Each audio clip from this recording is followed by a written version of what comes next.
to the General Assembly of the UN, at the United Nations. Once their names were read, they marched out together to address the assembled delegates. Dr.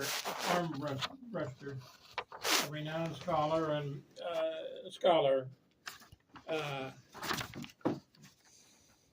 scratch that hand, began.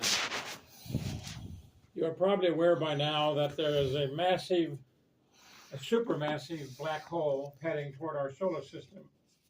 We name this black hole Sagittarius C. This colossal black hole is about 3 million times the mass of the sun. And if our calculations are correct, Sagittarius C will devour our entire solar system in 50 years. However, it does not have to be the end of mankind. My colleague, Dr. Tyler Jenkins, has a plan to save mankind, provided the UN approves his plan and allocates the funds. Dr. Armbruster waited for the translators to finish translating his opening remarks into Arabic, Chinese, English, French, Russian, and Spanish. Ladies and gentlemen,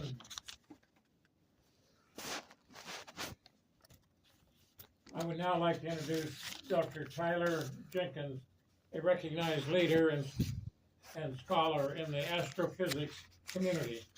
Dr. Jenkins.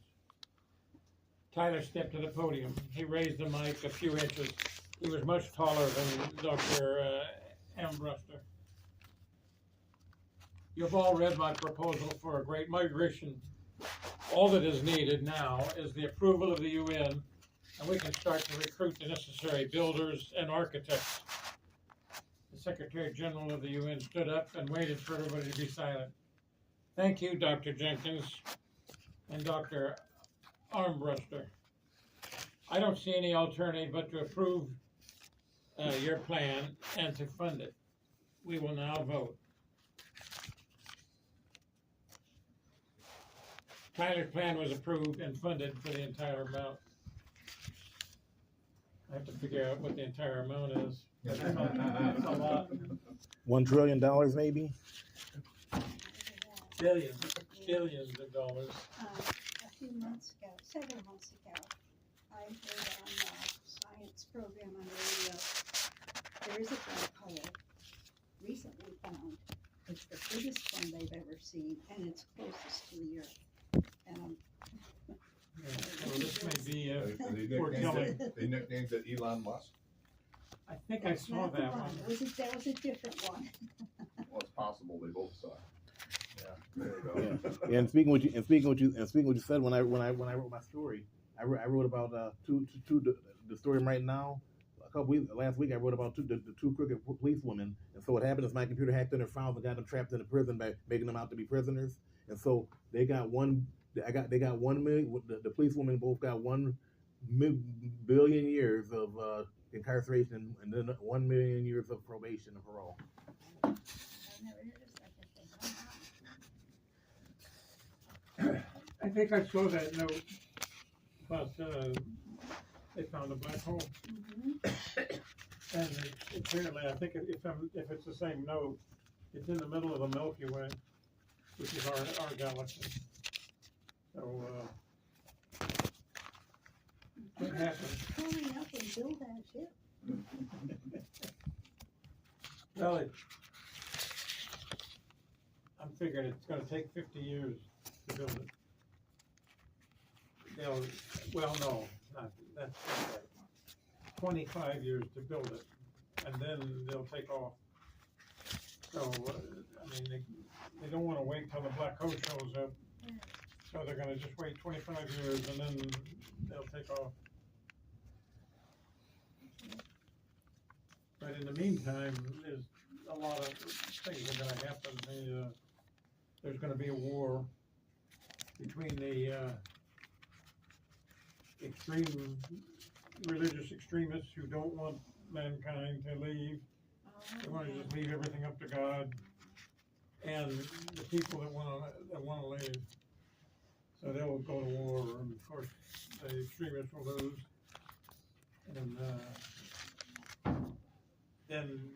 people trying to sabotage the whole thing. And then see what you said about the ark. I remember this reminded me of reading about Noah's Ark. I think they might have found historically was Noah's Ark. And so my grandfather, that's my grandfather, since it's the New Testament now, if they ever find the Ark of the Covenant of Israel, can I go touch it? Granddad said with your record, with you and God, I recommend you stay. Don't touch it because you might get struck down. Any other comments? No, well, the one thing that I have read, but I don't know if it's actually true or not, because it's all speculation. There is speculation that there is a black hole far beyond the Milky Way that is wide enough that is actually large enough to actually consume whole galaxies. So, like that, the space, well, the area of interstellar space between galaxies is also gravitational time as well, and they speculate that any large voids that we see through like the telescopes and all that, if these are like large masses of just like emptiness, and if they can determine the distance between where it is to our relative position, and they can determine the size. And like I have no idea if this was true or not, but one paper speculated that what they saw was in fact a black hole, but it wasn't like contained within our galaxy. It wasn't a collection of black holes in our galaxy. It was actually in interstellar space, and that it was potentially large enough to actually consume the galaxy altogether. But like I said, there's no way to really to prove that. But the fact that it's even discussed means that that it's being looked into. So there might be black holes even larger than our solar system, not just our solar system, but our entire galaxy.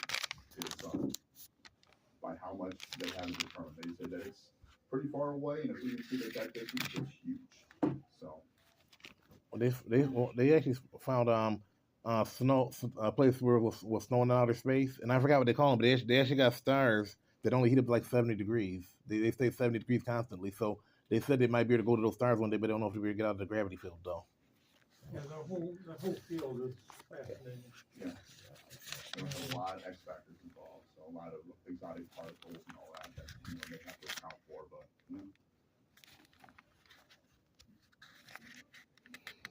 Okay, what do you got? Okay, continuing from last week, I'm going to back up just a single paragraph as I transcribed for today. I just said what I'm reading here is going to go into what I talked about in the next part. I just didn't want anyone to get lost or maybe I was going to. Okay. Suddenly there's a soft knock at my door. The clock reads 12 a.m. midnight. I can't imagine who would be darkening my door at this hour. But I wasn't taking any chances. I hid the gold gun in my desk drawer, locked it before answering.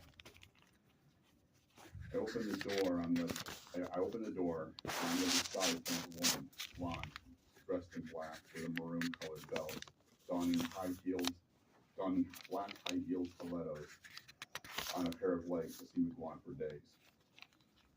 This broad has the beauty of that paternity has, for reasons I can't possibly fathom, was knocking at my door. Mr. Running's inspector, Annabelle Moss, he spoke on the phone. The meeting, of course. With everything that's happened tonight, it must have slipped my mind. Well, I didn't see the harm in hearing her out. After all, she came all this way. At least I can do is grant her a few minutes. Come in, Miss Moss. I say, I'll get her inside. Please, Annabelle. All right, Annabelle. I agree. Trying my best to hide my fatigue. If I may be so blunt, Inspector, you look like hell. Occupational hazard of the job. That feeble excuse of an explanation was all I could muster, considering the current circumstance I find myself in. Please take a seat, Annabelle.